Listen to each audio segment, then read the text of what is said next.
ലോകത്ത് ഏറ്റവും അധികം പേർ പുതുവർഷാഘോഷത്തിനെത്തുന്ന നഗരങ്ങളിലൊന്നാണ് ദുബായ്. 27 ലക്ഷം പേരെയാണ് ഇത്തവണ പ്രതീക്ഷിക്കുന്നത്.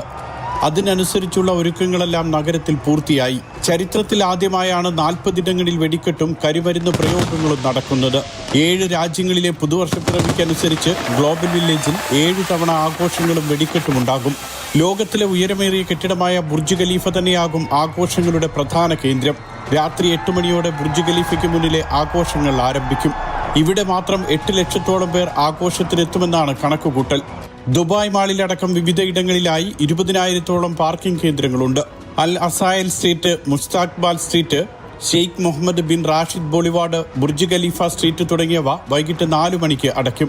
മറ്റു റോഡുകൾ പലതും 8 മണി, 9 മണി, 11 മണി എന്നീ സമയങ്ങളിലാണ് അടയ്ക്കുക. ഷെയ്ഖ് സായിദ് റോഡിലും കടുത്ത ഗതാഗത നിയന്ത്രണമുണ്ടാകും. Burj Khalifa, Downtown, Dubai Frame, Burj Al Arab, Palm Jumeirah, Global Village, Expo City, Blue Waters, Festival City, Creek തുടങ്ങിയവയാണ് പ്രധാന ആഘോഷ കേന്ദ്രങ്ങൾ. ദുബായ് മെട്രോ നാളെ പുലർച്ചെ മുതൽ 48 മണിക്കൂർ തുടർച്ചയായി സർവീസ് നടത്തും. ബസ്, ട്രാം, വാട്ടർ മെട്രോ തുടങ്ങിയവയും കൂടുതൽ സമയം സർവീസ് ഉണ്ടാകും. 10,000-ഓളം പോലീസുകാരെയാണ് സുരക്ഷാ ക്രമീകരണങ്ങൾക്കായി വിന്യസിച്ചിട്ടുള്ളത്. Mathrubhumi news, Dubai.